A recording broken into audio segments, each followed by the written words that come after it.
Hi, it's Kai, and today, in honor of Asian American History and Pacific Islander History, AAPI month, I am going to be doing a video of all of my favorite Asian-owned brands. Now, I know technically AAPI month is like an American thing and that it's supposed to be specifically Asian Americans, but if I'm being completely honest, number one, in a world where we have so much cultural exchange, especially in the beauty community, I feel as though the specification that someone is Asian American or something like that isn't as important to me. I feel like I want to stress the Asian portion versus the Asian American or like the American portion of that. And again, there's just so many good brands globally that I would also like to bring some attention to. And on a more personal note, honestly, America has a problem. So me highlighting something specifically American isn't really my MO. I also have a few books from Asian authors that I really enjoy. So I hope you guys enjoyed this video, and let's just stop the chatter and get right into it. We are going to start with books. So the first author I have is actually Asian Canadian. It is Lily Chu, and I have two of her novels. I believe these are the only two, unless she has come out with a new novel recently.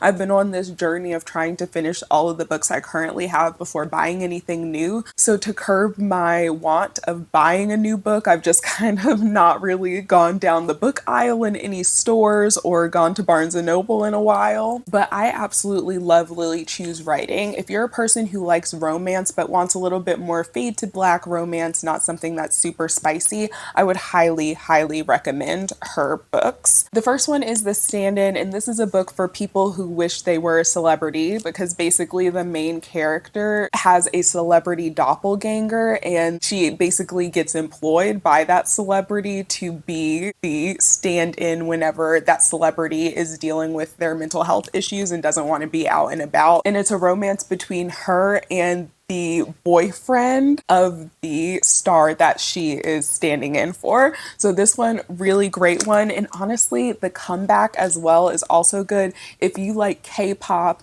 you're going to want to read this. If you wish that a K-pop star would notice you and you could date a K-pop star, 100% get lost in this book, because that's basically what it is. The main character in this one ends up starting a relationship with a K-pop star but doesn't realize it until they end up getting like outed as a K-pop star. And it's basically going through their relationship and how they were trying to like protect her identity as well as the identity, I guess, of the K-pop star, because from what I understand in K-pop circles, they really don't like the stars, like the management companies don't like the idols to have public relationships. So both of those are really good. And again, anything else from her, I definitely want to read. Next is Iron Widow from Jiren J. Zhao. I always mispronounce that, even if I literally look up the pronunciation before filming a video in which I talk about it, which definitely happened before this video.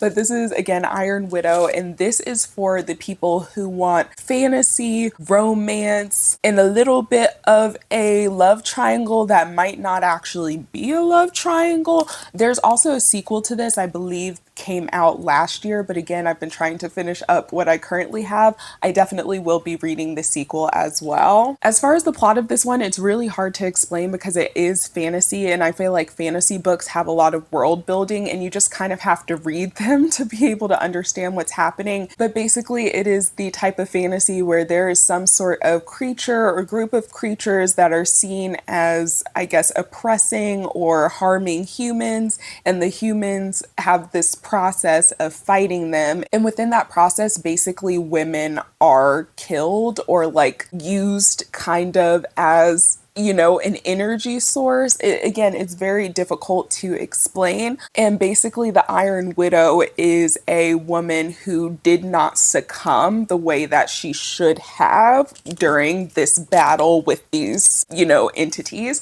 So again, one that you definitely have to read to kind of understand it, but I love this one and definitely will be picking up the sequel. Moving on, we've got some fragrances to talk about. So the first one is Phlur, because I feel like Phlur is a really popular brand and it's also one that's in Sephora, but sometimes the more popular Sephora brands, people don't really look as much to who is the person behind the brand. And Chriselle Lim Again, not exactly 100% sure if I'm pronouncing that completely correctly, but she is the owner of Phlur, and I have really loved Phlur's fragrances for a while. They were some of the first ones that I picked up when I was starting to get more into different fragrance brands, especially in Sephora. So my top favorite, and I do have a full video breaking down every one of the Phlur fragrances that I currently own. My number one top favorite, I would still say, is probably Father Figure. I'm holding on to this like little bit in the bottom for dear life. It's a beautiful fig and vanilla fragrance. It smells fresh and clean, but also a little sweet, has that fig, juicy fruitiness there. And it's just one that goes for pretty much any occasion for me. It's one that I definitely want to upsize into like a full bottle, but I've just been, budgeting a little bit more lately, especially since I'm trying to move out of my current apartment and potentially even break my lease here because I've been going through a pest infestation, and that's really fun. So please support me as I go along that journey. Watch my videos, follow me on TikTok, like literally anything. But that is the only reason I have not upgraded that to a full size. And then Vanilla Skin is this very beautiful vanilla, like almost brown sugar vanilla extract vanilla, but there's pink pepper in this that gives it just like this slight kind of almost musky. It's not even really peppery.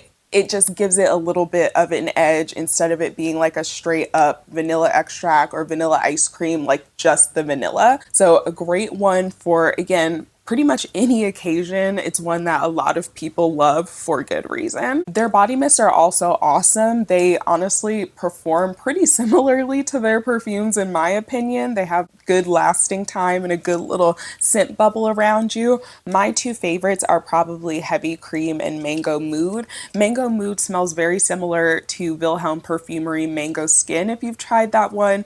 It has the juicy mango, some pepperiness, some florals. Again, a very beautiful fragrance.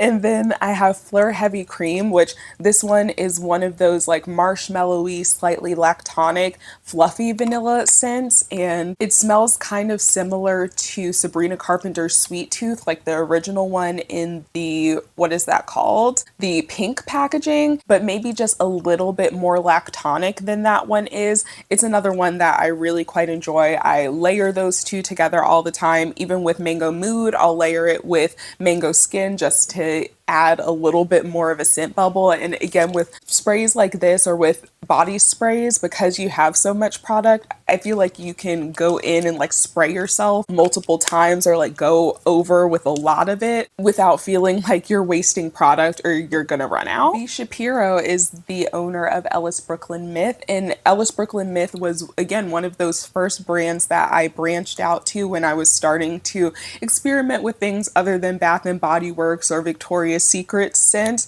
And this is just the most beautiful, refined kind of laundry floral scent.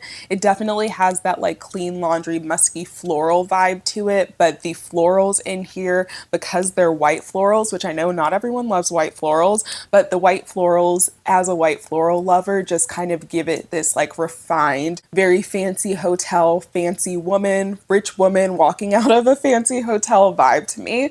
So it's one that I have finished, I think, a travel size, multiple samples of, a deluxe like little sample from one of their kits, and then I have a pretty decent dent in this full size. Again, a beautiful fragrance, especially if you're someone who likes the like clean girl aesthetic or like that type of fragrance. Then there is 5 Cents, which I saw a lot of you guys actually purchase this during the Sephora sale using my affiliate link, and if you did purchase it using my link, I hope you really enjoyed these fragrances. Definitely drop a comment and let me know which one is your favorite, but also anyone who uses any of my links or honestly supports my pages in any way, I really appreciate you. It's sometimes a little bit mind-boggling that people hear me speak and are just like, yeah, I would like to try that out just from her description of it. But anyways, the owner of 5 Cents is Divya, if I'm not mistaken. I had her last name written down. I'll try to put things on the screen as I go. And she has Indian ancestry. So 5 Cents, I have their discovery kit with all of their fragrances except I think their newest one. And I want to say that they had one previously that they've discontinued, but I heard really good things from some of my perfume talk friends about it and am kind of hopeful that they bring that one back. I think it was called It's Lit or something like that. Definitely would be down for them to bring them back. But these are all very approachable fragrances. Some of them do remind me of other fragrances. Like for instance, the Burn For You fragrance reminds me a lot of Maison Margiela by the Fireplace, but it's like those fragrances with a slight difference. So this is like By the Fireplace, but is not as smoky. So for anyone who doesn't really like that smoky campfire aspect of that, or just wants a little bit less of it, there's still like the depth and a little bit of warmth. And I don't want to say smokiness because I know there's like the connotation there, but it definitely has that little, like, not like you're sitting next to the campfire or even that you were sitting next to a campfire at all. Kind of just like if someone had a campfire off a neighbor's burning leaves or something like that, but like a neighbor like down the road, you know? Twin Flame is kind of their Santal 33, like sandalwood, clean, but also again kind of luxury, woody, creamy type of fragrance. Again, all of these are wonderful. I am planning on doing a full video kind of reviewing every single one of the fragrances, so let me know if that's something you would like me to bump up on the list. I've kind of been wanting to try their newest fragrance they came out with, Happy Tears, before I do that video, so I might need to go into Sephora to give that a sniff before doing this whole video. But again, I highly recommend these. I feel as though everyone's going to find something in this sample set that they enjoy, if not enjoying pretty much all of the fragrances the way that I do. Then we have a few of my more indie kind of niche brands. The first one being Piosim. They are Indian Australian owned. Their owner, which I've had such a hard time, we actually, you know, laughed about it. I did a video because I had a pitching coach with a name that is like written very similarly to the way that her first name is pronounced. It's Purvi, and I believe it would be closer to like Poovy, like the ooh, like it doesn't have like a sound the way that you, or you know what I'm trying to say, like it has more of the long U sound than a short U sound. But her brand Piosim is absolutely gorgeous. These are the two fragrances that I got actually from one of my Indian American friends, Yogi. Her @ is Sleepless Since on TikTok if you want to follow her, but honestly, if you're following me, I've talked about her so much that you probably already know her and you're probably already following her. But Yogi actually came out with a collaboration with them called Mithai, and this is the most beautiful black tea, kind of spicy, aromatic. There's some bergamot in here that is just wonderful. This is such a mind-blowing fragrance and I love it so much. I feel like it's one of those, again, perfect for any occasion. Even though it has those spicy aspects to it, it's not so spicy that I'm like, oh, this is a nighttime scent or this is a wintertime scent. I definitely feel like you can get away with this as like your summer, even everyday scent. It is just absolutely gorgeous. And then there is also Horn OK Please, which is one of those like creamy, sandalwoody, slightly spiced fragrances. Another one that is absolutely beautiful. And I personally don't love a lot of sandalwood fragrances, or I feel like they all start smelling similar. This one is different than all the others. I really enjoy it. And then also a new one that Yogi gave me a sample of, and I wanted to mention it because it's the most photorealistic matcha fragrance that I've ever tried. And I feel like matcha is really big right now. And there's a even like big thing for matcha perfumes in the perfume community currently. But this is Danam, which is a Vietnamese brand. And this is their fragrance Matcha Soft Serve, which admittedly, it's supposed to be like matcha ice cream or matcha, like with the waffle cone and everything. I don't really get as much of those like denser, sweeter, gourmandy aspects of this. I definitely get the matcha. It's very earthy. It almost smells like you spilled a matcha on yourself, or like matcha powder, or like sniffing a canister of matcha powder. flavor. And then it also has a whole bunch of florals. So again, within that, I'm not necessarily getting like the waffle cone ice cream aspect, but I still really, really enjoy this fragrance. It's really pretty. Again, perfect for people who want to literally smell like matcha. And then the last fragrance brand I have is a Kayali, which this is one that I debated putting in here because I feel as though sometimes with where the or how the Middle East is classified, like often we just say this person is Middle Eastern or like refer to maybe some of the ethnicities that are in that area. But some of the Middle East is technically like Asia. So I would consider them Asian, but also there's parts of the Middle East that are African too. So it's a little bit of a hairy situation, and I'm not 100% sure because I heard it both ways where some Middle Eastern people consider themselves Asian and some do not. I'm putting them in here for that reason because according to the area, the geography, they are attached to Asia. However, if they would like to correct me and they don't, personally identify that way, that's perfectly fine. However, Kayali's fragrances are beautiful. We've all heard about them, and I feel as though I don't necessarily need to give them any more fanfare, but I want to. So some of my favorites are Kayali Eat and Juicy Apple. I feel like this one is kind of one of their underrated ones because it is more of that juicy, shampooey clean type of apple fragrance, but I really like this. I really like clean, shampooey, fruity fragrances, so that one hits the spot for me. And this is actually my second small bottle. I finished a whole one of these already. And then one of my other favorites, which is a newer one, the Kayali The Wedding Silk Santal. I did not get this on the initial launch when it was actually limited edition, but on the second launch, when it was limited edition, but they hadn't announced yet that they were bringing it back permanently, I jumped on it because from everything I heard about this, it sounded like a gorgeous fragrance that I just needed. And I have to say, it is a gorgeous fragrance. Did I need it? No, I don't need hundreds of bottles of smelly water, but I'm happy to have this one in my collection. And so it was a need in that way. It's kind of one of those brighter vanillas. It's like if you took Vanilla 28 from them, which is an equally gorgeous fragrance, but added champagne. There's a champagne note, so it's a little bit, again, brighter, uplifted, not quite as dense as the like vanilla extract type of fragrances. There's also a little bit of peach, and it's just like a slight peach skin type of vibe to it. Very beautiful, very aptly named because I would definitely wear this for my wedding, my engagement. Honestly, this is for my sisters, my friends, honestly, anyone who's watching this. When I do get to the point where I'm about to get engaged, tell me if it's the day, recommend this fragrance. Be like, you should wear Kayali today. And even if someone told me that, if they were like, oh, let's go get your nails done, or the day of, they were like, oh, what perfume are you planning on wearing? I think you should definitely wear the Wedding Silk Santal when we go out. I probably still would not even think that I was getting proposed to because the idea of me getting proposed to or like being in a long-term romantic relationship at this point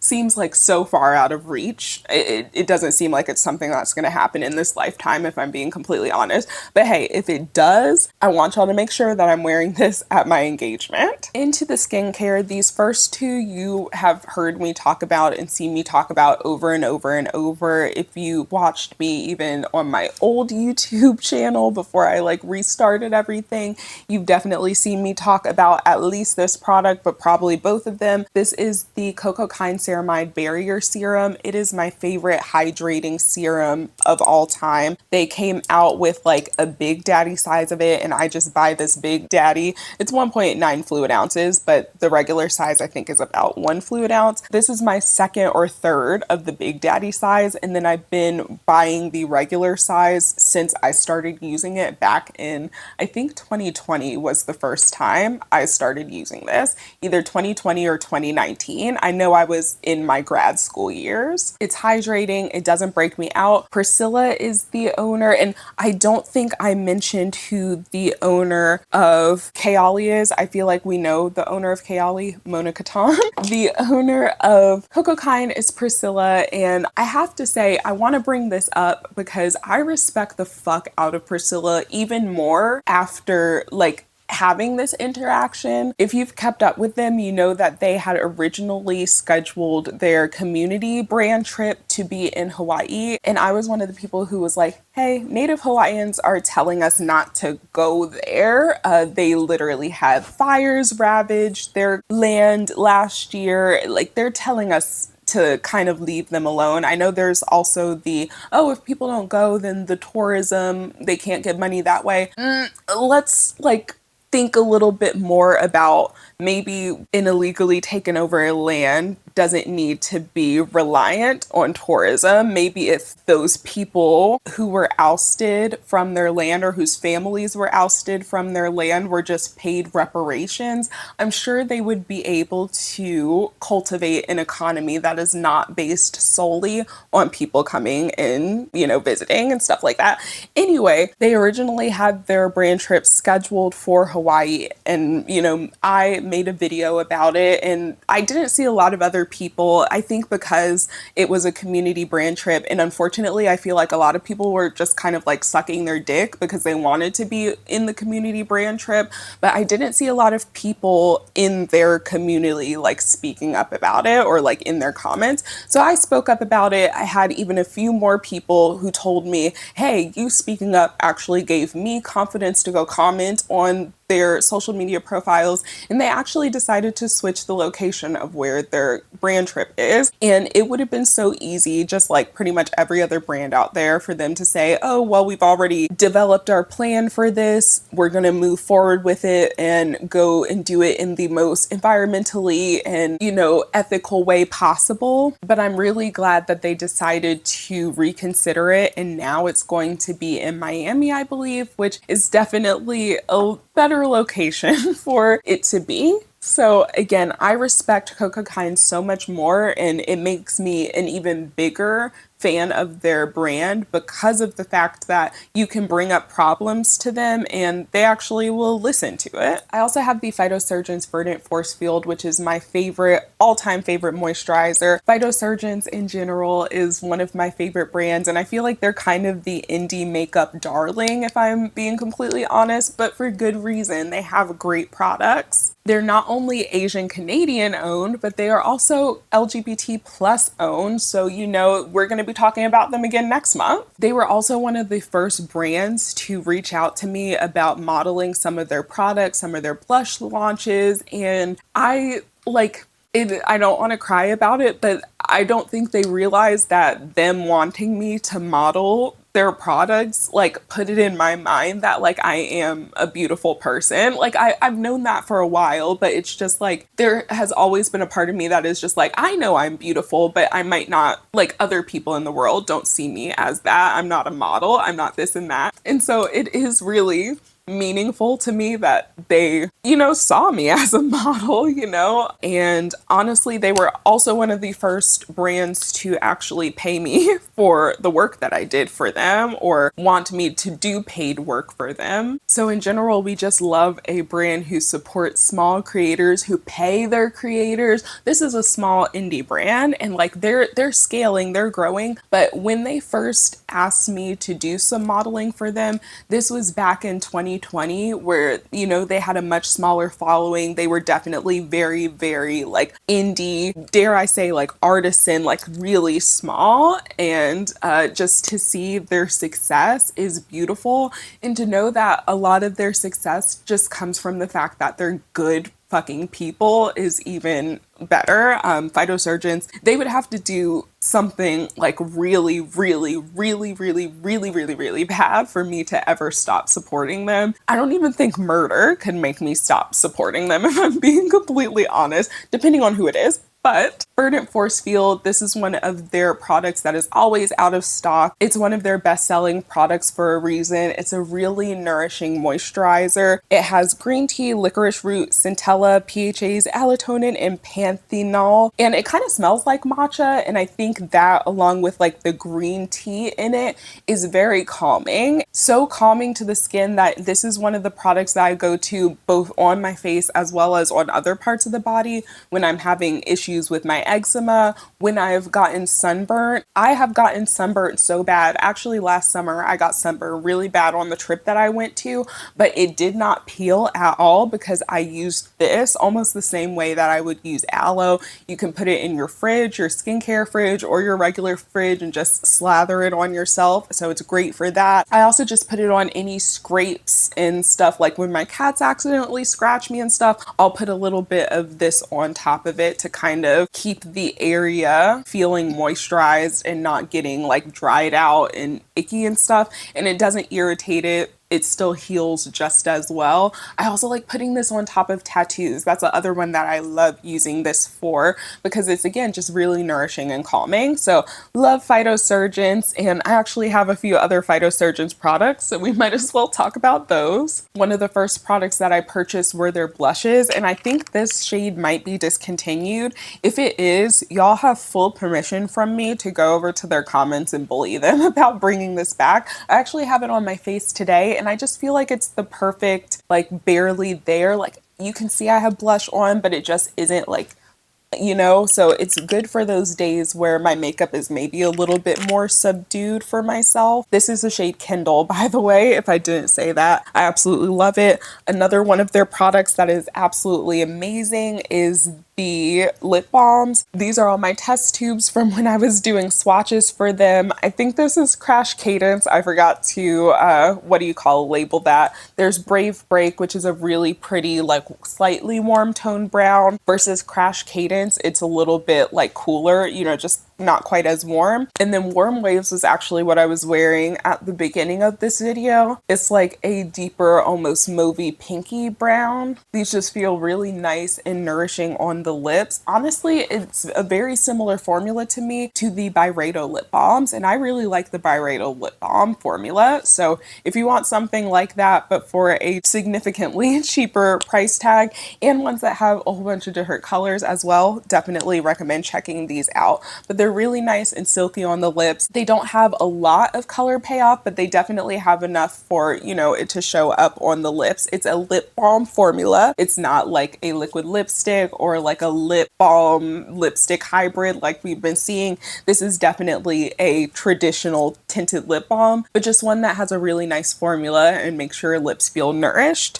Also, their eyeshadows, I have to say, they're beautiful. This is another one that I'm wearing today, Hypnotic Honey, on my eyes along with a brown shadow. It's one of my go-to looks. I've worn this on dates. I've worn this like going out with people. I always get complimented when I have this on my eyes. Maybe the name Hypnotic Honey is doing like a little bit of witchcraft there, but I absolutely love this shade. They have a whole bunch of other shades that are beautiful too, and they have different finishes. Again, I absolutely love Phytosurgence. As I said, it would take a lot for me to stop buying from them. Also within skincare, I definitely forgot this one. This is Dear Cloud, and it's a newer brand, or at least newer from my understanding. And it doesn't have a specific brand owner. It doesn't look like. From what I saw on their website, they're kind of like an amalgamation of multiple Asian dermatologists, skincare professionals, things like that. So it's not necessarily like a one brand owner, but they are an Asian owned, Asian founded brand. And this sunscreen I actually did really like. I didn't love their stick one as much for my skin because it did feel a little bit greasy,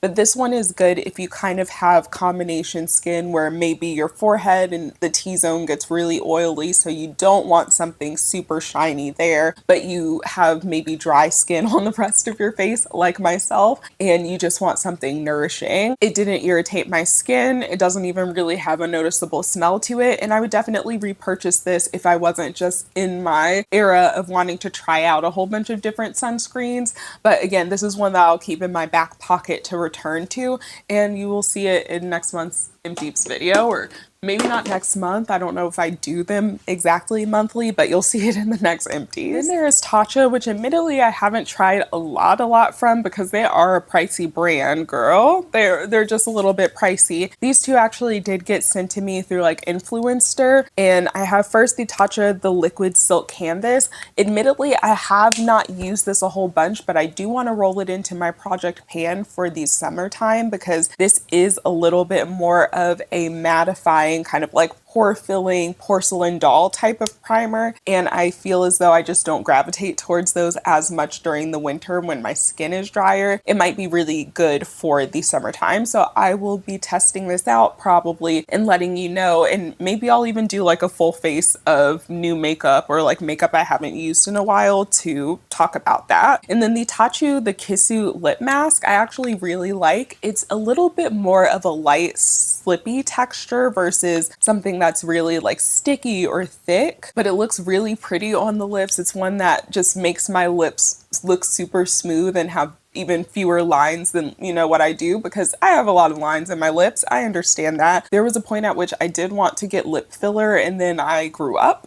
I actually keep this one in my bathroom so that after I do my skincare routine, I can just add a little bit of it on. And again, really enjoy this. I think it's good. Do I have other lip balms that are cheaper or lip masks that are cheaper? Yes. And they work similarly or just as well as this? Yes. But this is also a really luxurious product. And sometimes, even if it's a really expensive product and you can find something similar for cheaper, it's okay to want to treat yourself to a more expensive product or a luxurious lip mask. That's perfectly fine. Honestly, I feel like some of us, especially those who kind of have a lot of financial trauma, could maybe be served by splurging on an item every once in a while, especially if it's an item you wouldn't normally splurge on. Next for makeup, we've got M Cosmetics, which Michelle Phan, one of the founding fathers or founding mothers, however you want to phrase it, of the beauty community as we know it. And I know that Michelle Phan has controversy around her and like the pseudoscience and kind of like cult allegations. We're talking about that briefly, but we're also just trying to talk about the makeup. And there's some people who maybe resonate with that and would just like to have